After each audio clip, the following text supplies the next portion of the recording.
Nasib naas menimpa Arifin 46 tahun saat mengemudikan dump truck di Jalan Raya Canggu, Kerobokan, Kuta Utara, Badung, Kamis 2 Februari sekitar pukul 9, kendaraannya terperosok ke jembatan.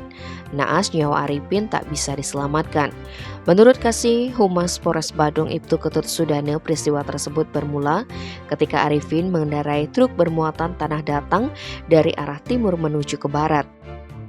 Mendekati jembatan di depan Haruna Floris, laju truk tak terkendali dan sempat menabrak dua mobil.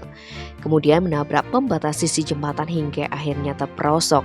Diduga korban berkendara dalam keadaan ngantuk sehingga laju truk tersebut tak terkendali alias out of control.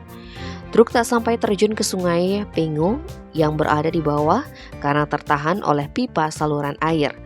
Aparat Polsek Kuta Utara dan Satlantas Polres Badung bersama warga di sekitar tempat kejadian perkara lantas mengeluarkan korban dari dalam truk.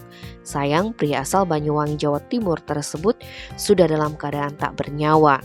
Jenazah korban dibawa ke RSUP Prop Ngurah Sanglah Denpasar guna proses lebih lanjut.